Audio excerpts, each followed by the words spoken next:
fine. Welcome to our channel. So today I'm here with the new video series and the video which is based on the topic square and square numbers. So in this video series we are going to learn what are the square numbers, how can we find out the square of any number followed by the square roots of the number.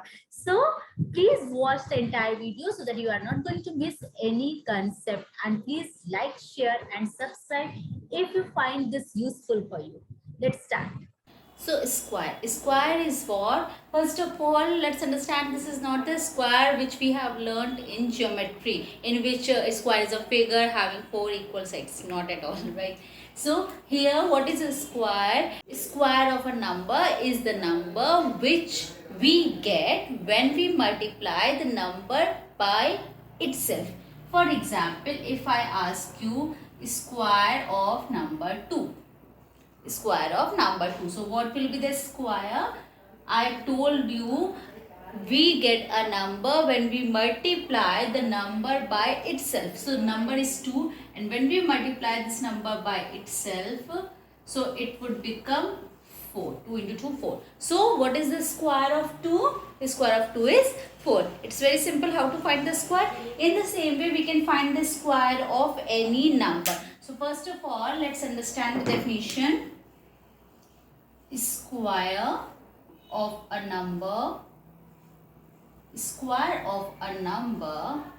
is a product of number by itself. Product of number by itself. Remember, this is the key word of the definition, product of a number by itself. Now let's see the example of few squares. Let's take the natural numbers. We know all the natural numbers, which is 1, 2, 3, 4, and let's see what are the square number of those natural numbers. Square numbers. Okay, so let's see a few numbers. I'm taking like 1, 2, 3, 4, 5, 6.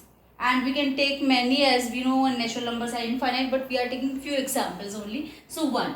When we find the square number of 1, so as per the definition, product of the number by itself. Number is 1. When we multiply 1 by itself, we will be getting 1. So what is the square of 1? The square of 1 is 1. In the same way, 2. Right? If we multiply this 2 by 2, we will be getting 4. Right? Now we have the next number 3. 3 into 3, we will be getting 9. In the same way, 4 again, 4 into 4, that is 16. 5, 5 into 5, that is 25. And 6, 6 into 6, that is 36. So these are the square numbers of these natural numbers. Now you must have seen one more word in your textbooks, which is perfect square. Perfect square. So don't be confused. This perfect square is totally similar to the square, right? We call it perfect square also. Now if you see this table, the natural numbers and the square number, here what we can conclude, all natural numbers are not perfect squares. All natural numbers are not perfect square. How can we say? Here if you see in the square number list, we have 1, 4. But we don't have 2 and 3, which is in between 1 and 4, right? So what can we conclude? That all natural numbers are not perfect squares, right? So this is one conclusion which we are getting, that all natural numbers are not perfect squares. All natural numbers are not perfect squares, or we can say square numbers, right? You can see the list. After 1 we have 4, then we have 9. So in between 4 and 9 we have 5, 6, 7, right? 8. So these all are not the perfect squares. That's why we are writing all natural numbers are not perfect square. Now coming to the next property. Next property we have, in which we can say a number having, we have 4 digits. You have to remember these 4 digits: 2, 3, 7, 8. So a number having these 4 digits at a unit place cannot be a perfect square. This is our property. A number having these 4 digits at its unit place cannot be a perfect square, right? Let me write this property so that you can take the screenshot. A number having, no matters how long that number is, a number having 2, 3, 7, 8 at its unit place is not a square number, or we can say perfect square. Not a square number, or we can say perfect square. Now you can take any big number, okay, and if you find these 4 digits at unit place, means the digit at ones place. Unit digit means the digit at ones place. Then no matter how big the number is, you can directly say that number is not a perfect square. Right. Now let's take few examples. You can take the screenshot so that I can rub the board. Alright. Yes. Now let's take an example to check whether the number is a perfect square or not. So I am taking the number 2037. As per the property which we have learned right now, that a number having 4 digits we have learned 2, 3, 7 and 8. Number having, if a number is having any one of the digit, right? So it is not a perfect square. Here we can see the unit digit, means the digit at one's place is 7. It means this number is not a perfect square. Directly we can say. Now let's cross check. Let's cross check this property. How can we cross check? By finding the prime factorization of this number. Alright. If you find the prime factorization of this number, and if you are not getting the product as the pairs, you are not getting the product in the pairs, then it means this is not a perfect square, right? So let's take a simple small example I am taking. Let's check this with the number 16. First of all, we are going to check this with 16.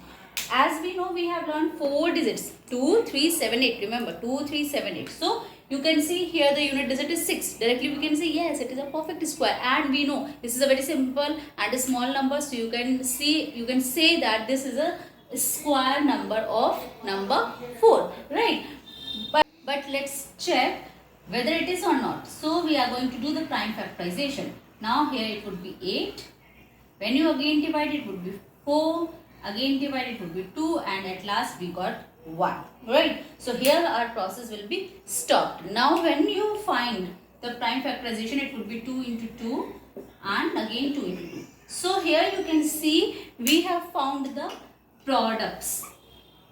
We have found the products in pair, right? Now when you are getting out one number from this pair, that is 2, and one number from this pair, it would be 2 into 2, and you are getting the answer 4. Now if you cross check, this 16 is a square of number 4, right? So in this way we can easily find the prime factorization of any number, and we can check whether the number is a perfect square or not.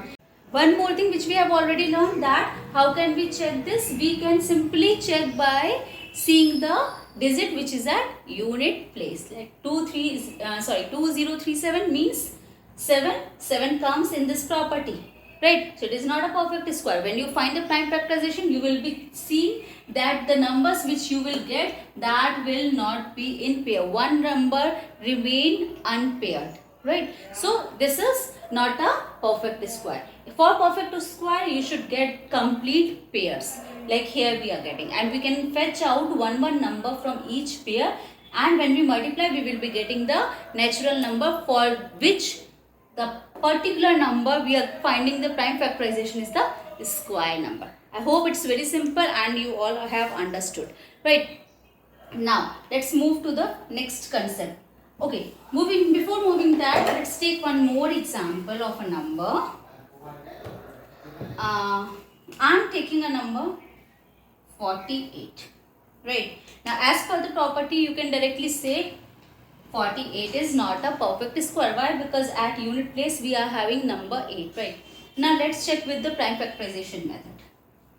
When we find the prime factors of this, it would be First, when we divide it by 2, we will be getting 24. Then we will be having 12. Then we will be having 6, 3, and we have to divide this 3 by 3. Now let's find out the pairs. Okay, let me write it like this: 2 into 2, 2 into 2, and then we have 3. Now when we find out the pairs, okay, pairs. So one pair you will be getting this, one pair you will be getting this, and this number remains unpaired. This number remains unpaired, right? So what is this? If you are getting one number unpaired, it means what? This is not a perfect square. And as per the property also, we can check that this is not a perfect square. I hope it is very much clear to you. Now let's do practice of a few questions based on this. Now we have this question in which we have to show that we have been given this number 676. What we have to do, we have to show that this is a perfect square, right? This is the first part of the question. After that, after showing that this is a perfect square, we have to find the number whose square is this 676. Now if you remember, we have seen two examples, right? First of all, let's check with the property, is 676 a perfect square or not? We have seen 4 digits, 2, 3, 7 and 8. Yes, if these among any digit from these 4 numbers is there at unit place, we can directly say it is not a perfect square. But you see here at unit place we have digit 6. So yes, we can say this is a perfect square. But the things are not stopping here. We have to show that this is a perfect square. So how can we show? If you remember, we have learned the method prime factorization, right? Here we are going to apply that method. 676. Okay. So first when we start, you can see it is divisible by the number 2. So we can directly divide it by number 2. We will be getting this 3, then 8. Yes, 338. Now if you see, here we have 8 at the unit digit. So this is also divisible by 2. Again we can divide it by 2. 169. Now you know 169 directly is the square of 13. So 13 into 13. Here we are getting 1. Now when you find out the prime factorization, it would be 2 into 2 into 13 into 13. It means we can show this prime factorization as the equal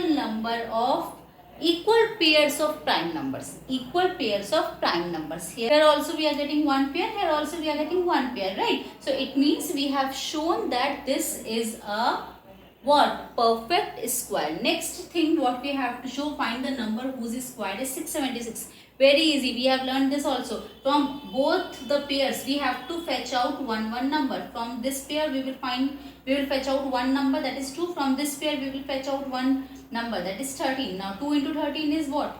26. So this 676 is a perfect square or a square number of the number 26. Yes. So see, it's very easy. Or you can also find out in this way.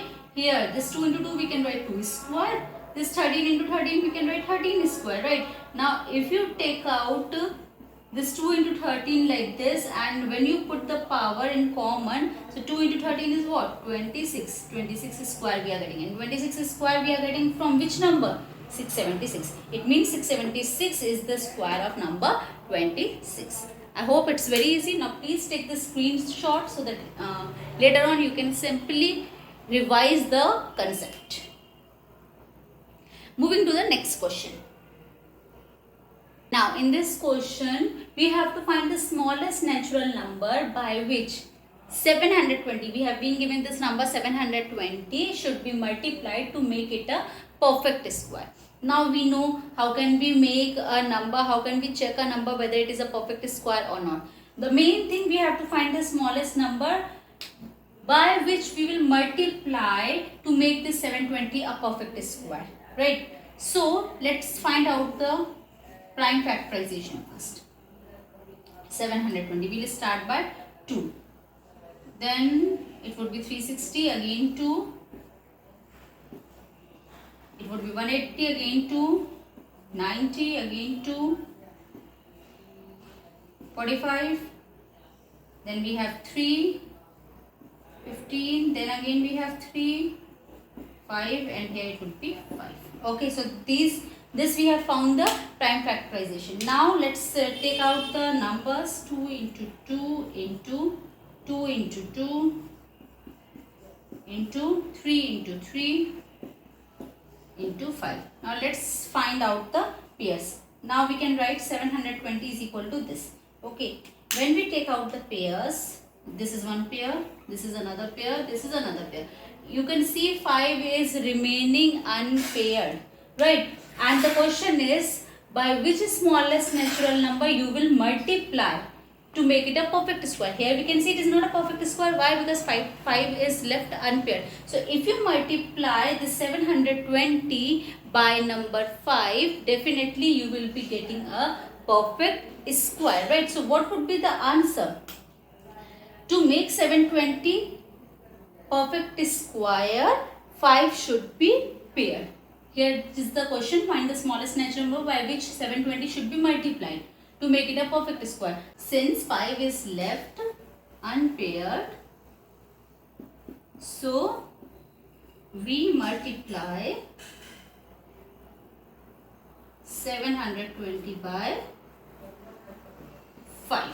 If you multiply it by 5, then this 5 will also become in a pair, and that number would be a perfect square, right? So these are the questions, how can we find. In this way you will also get a question, find the smallest natural number by which 720 should be divided. Okay, if you are getting this word divide, it means again we are going to divide it by 5, because we have to remove this 5, right? If we remove this 5, the remaining number will be in the pairs only, and if the remaining numbers are in the pair, definitely it would be a perfect square. So you can find out the answer in both the ways. If it is multiply, you will say that we will multiply a number, whatever number you are getting unpaired, by the same number.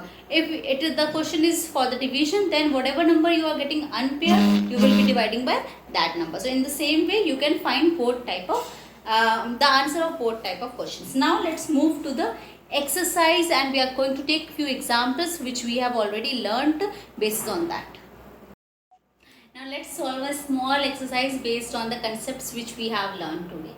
Right, here we have to identify the numbers which are perfect square. Now we have seen how can we find out the numbers, how can we check whether the number is a perfect square or not, by a method which is prime factorization, and we have seen the property also, right? So directly we can find out the answer. First number we have, which is 729. As per the property, we have seen a number which is having unit digit as 2, 3, 7 or 8, right? And number can be a perfect square. So here if you see the unit digit, we have 9, which is not amongst these 4 digits, right? So yes, this is the perfect square. Next we have 5488, right? Now you have seen that amongst these 4 digits we have one number which is 8, and here also the unit digit is 8. It is not a perfect square, very simple. 1024. Now next number, unit digit, if you see, unit digit is 4, which is not amongst these 4 digits. So yes, this is also a perfect square. 243. Now if you see the unit digit, here we have 3 and 3 we have in this list. It means this is not a perfect square, because the number having 2, 3, 7 or 8, any of the digit at the unit place, that means that number is not a perfect square. So with this we have completed our today's concept. So I hope you have watched the entire video and the concepts are more clear now. In the next video of this video series, we are going to learn more properties which are related to the square numbers.